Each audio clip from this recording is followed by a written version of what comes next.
अस्सलाम वालेकुम वरहमतुल्लाहि वबरकातुहू। दोस्तों, अगर कुरान अल्लाह का कलाम है और कुरान में अल्लाह कह रहा है कि अल्लाह की इबादत करो, तो ये किस अल्लाह की बात कर रहा है? यह है आज का वो एतराज़ जिसका जवाब लेकर मैं हाजिर हुआ हूँ। अगर आप मुसलमान हैं और इस सवाल को लेकर आप किसी भी शक व शुबहा में पड़े हैं, तो मुझे उम्मीद है ये वीडियो देखने के बाद न सिर्फ आपका शक दूर होगा, बल्कि इस सवाल को लेकर आपको किसी भी मजीद तहकीक की जरूरत नहीं पड़ेगी। 50 सेकंड की एक वीडियो क्लिप मैं आपको दिखाना चाहूंगा, बाकी बातें हम इस क्लिप के बाद करेंगे। वीडियो देखिए। तो जब आपने पढ़ा अपने मज़हब को कि नतीजे क्यों नहीं मिले, रिजल्ट क्यों नहीं आया, तो आपने क्या कुछ पाया? ऐसी क्या कुछ चीज़ें थी जो आपको लगा कि ये तो हो ही नहीं सकता, ये तो मैंने कभी बचपन में पढ़ा ही नहीं था ऐसा, जिससे आपके मन में सवाल खड़े हुए हों?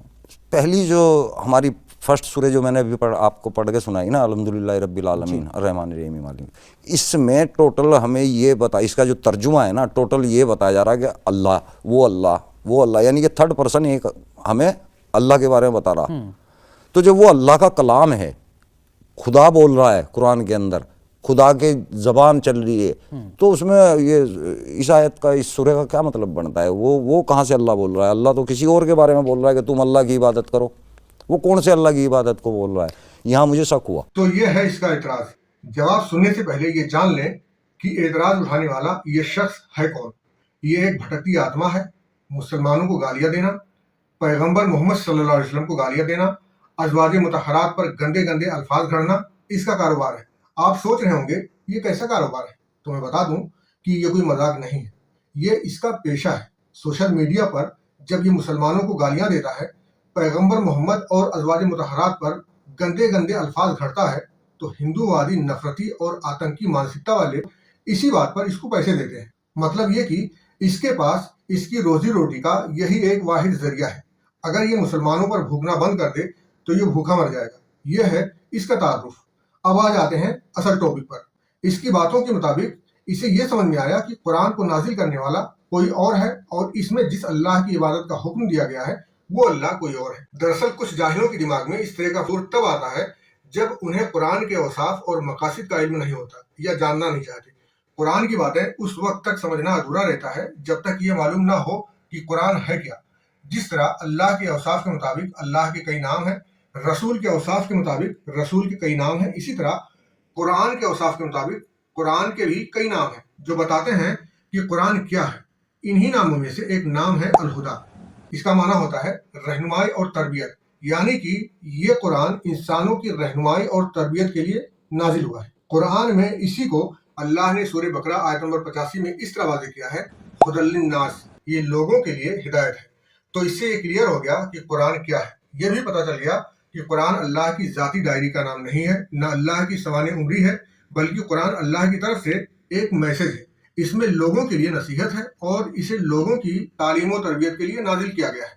अब आते हैं उस नुक्ते पर जिसके सबब इसके जैसे जाहिलों को शक होता है। ये कहता है अगर कुरान को नाजिल करने वाला अल्लाह है तो अल्लाह ऐसा क्यों कहता है कि अल्लाह की इबादत करो, ऐसा क्यों नहीं कहता कि मेरी इबादत करो। इस जुमले के सबब इसको लगता है कुरान किसी और की किताब है और कुरान में जिस अल्लाह की इबादत का हुक्म है वो अल्लाह कोई और है। जैसा कि इसने कहा अल्लाह बोल रहा है, उसके होंठ हिल रहे हैं, तो इससे पता चलता है कि ये आबादियों में रहने वाला इंसान नहीं है। इसमें समझने वाली अहम बात यह है कि अल्लाह बोल नहीं रहा है, बल्कि 1400-1500 साल पहले इन आयतों को नाजिल किया था, क्योंकि कुरान अल्लाह का कलाम है और क़यामत तक के लिए है। इसीलिए हम इस तरह कहते हैं कि अल्लाह ने कहा, अल्लाह ने फरमाया, या अल्लाह कहता है या अल्लाह फरमाता है। अल्लाह बजाते खुद आकर हमसे कुछ नहीं कहता, बल्कि अल्लाह की किताब से हम अल्लाह के अहकामात लेते हैं। बहरहाल इसने खास तौर से सूरह फातिहा की बात किया है, जबकि इस तरह के जुमले कुरान में भरे पड़े हैं जिसमें थर्ड पर्सन वाले अंदाज में अल्लाह ने कई आयतें नाजिल की हैं। लेकिन इन आयतों से मुझे ऐसा कभी नहीं लगा कि कुरान नाजिल करने वाला कोई और है और कुरान में जिसकी इबादत का हुक्म है वो कोई और है। इसकी वजह यह है कि ये जाहिल है, मैं जाहिल नहीं हूँ। इसने कुरान किस तरह पढ़ा मुझे नहीं पता, लेकिन जब मैंने पढ़ा तो देखा अर्रहमानु अल्लमल कुरान, रहमान जिसने कुरान सिखाया। जब मैंने कुरान पढ़ा तो इसमें देखा हुदल लिन्नास। इससे मुझे पता चला कि कुरान लोगों की तरबियत के लिए है। ये भी पता चला कि अल्लाह ने कुरान अपने लिए नाजिल नहीं किया है, बल्कि अपने बंदों को तालीम सिखाने और तरबियत देने के लिए नाजिल किया है। अगर कुरान अल्लाह के लिए नाजिल हुआ होता तो यह कुरान हुदल लिन्नास नहीं होता, बल्कि हुदल लिल्लाह होता। अब तक आपने ये समझ लिया कि कुरान है क्या। चलिए अब थर्ड पर्सन वाला मसला जान लेते हैं। इसके लिए मैं आपको 6 सेकंड का एक फिल्मी डायलॉग सुनाना चाहता हूँ دیکھیں اور سنیں. ہم ایک لاڈلی بیٹے کے شفیق باپ ضرور ہیں مگر ہم شہنشاہ کے فرض کو نظر انداز نہیں کر اس میں اکبر کہتا ہے ہم ایک لاڈلے بیٹے کے شفیق باپ ضرور ہیں مگر ہم ایک شہنشاہ کے فرض کو نظر انداز نہیں کر سکتے. اس میں پہلا جملہ بتا رہا ہے کہ اکبر خود کو سلیم کا باپ بتا رہا ہے، لیکن جب یہ کہتا ہے کہ ہم شہنشاہ کے فرض کو نظر انداز نہیں کر سکتے تو اس جملے سے ایسا لگتا ہے کہ اکبر اپنے کسی اور شہنشاہ کی فرمانبرداری کی بات کر رہا ہے، جبکہ حقیقت یہ ہے کہ اکبر تھرڈ پرسن والے انداز میں خود اپنی بات بتا رہا ہے کہ وہ اپنے منصبی فرائض کو نظر انداز نہیں کر سکتا.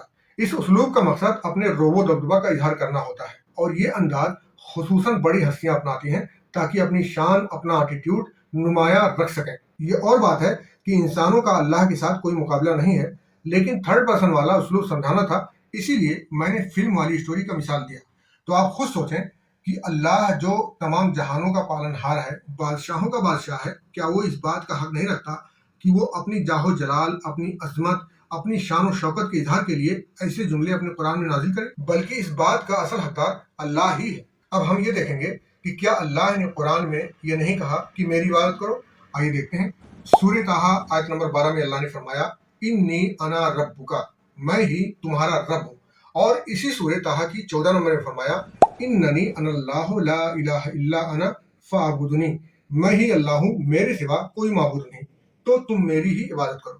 پھر سورہ زمر آیت نمبر 1 اور 2 میں فرمایا تنزیل الکتاب من اللہ العزیز الحکیم انا انزلنا الیک الکتاب بالحق. یہاں پر پہلی آیت میں اللہ نے تھرڈ پرسن کے انداز میں کہا کہ یہ کتاب اللہ کی طرف سے نازل کیا گیا ہے جو غالب اور حکمت والا ہے. پھر 2 نمبر آیت میں یہ کلیئر کر دیا کہ بے شک ہم نے ہی یہ کتاب آپ کی طرف حق کے ساتھ نازل کیا ہے. تو سورہ طٰہٰ آیت نمبر 12، 14 اور سورہ زمر آیت نمبر 1 اور 2، ان چاروں آیتوں سے سارے شبہات ختم ہو جاتے ہیں اور یہ کلیئر ہو جاتا ہے کہ قرآن کو اللہ نے ہی نازل کیا ہے اور اس میں اسی اللہ کی عبادت کا حکم ہے جس نے یہ قرآن نازل کیا ہے. ان چاروں آیتوں میں فرسٹ پرسن اور تھرڈ پرسن دونوں ہی انداز پائے جا رہے ہیں، جن کے متعلق میں پہلے ہی مثال کے ساتھ بتا چکا ہوں کہ اس انداز کا مقصد کیا ہوتا ہے. یہ جملے فصاحت اور بلاغت کے اعلیٰ اسلوب میں سے ہوتے ہیں، یہی وجہ ہے یہ اسلوب اس کے جیسے جنگلیوں کو سمجھ میں نہیں آتے. اللہ نے سورہ زمر آیت نمبر 18 میں فرمایا الذین یستمعون القول فیتبعون احسنہ اولئک الذین ہداہم اللہ واولئک هم اولو الالباب. اس کا ترجمہ بڑی توجہ سے سنیں.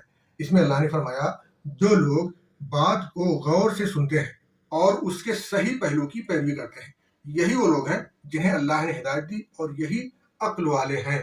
یعنی کہ اللہ کی آیتوں پر غور کرتے ہیں، پھر آیتوں کو ان کے اصل معنوں سے ہٹاتے نہیں ہیں. ایسے ہی لوگ ہدایت پاتے ہیں اور ایسے ہی لوگ عقل مند ہوتے ہیں. اگر اس آیت کو سلیم پلاسٹک کے بے بنیاد اور جہالت والے اعتراض سے ملا کر دیکھیں تو صاف پتہ چلتا ہے کہ یہ آیت اس کے جیسے لوگوں کے لیے ہی نازل ہوئی ہے، کیونکہ سلیم پلاسٹک نے نہ قرآن پر غور کیا، نہ اللہ کی آیتوں کو ان کے اصل معنوں میں رکھا اور نہ ہی اللہ کے کلام کے اسلوب کو سمجھنے کی کوشش کیا ہے. لہذا ثابت یہ ہوا کہ یہ نہ صرف جاہل ہے بلکہ اس آیت کے مطابق بے وقوف بھی ہے، کیونکہ اس نے قرآن کی آیتوں کو ان کے اصل معنوں سے ہٹا کر اپنی مرضی کا معنی مطلب نکالنے کی کوشش کیا ہے. ویڈیو اپنے دوستوں میں شیئر کر دیں. اللہ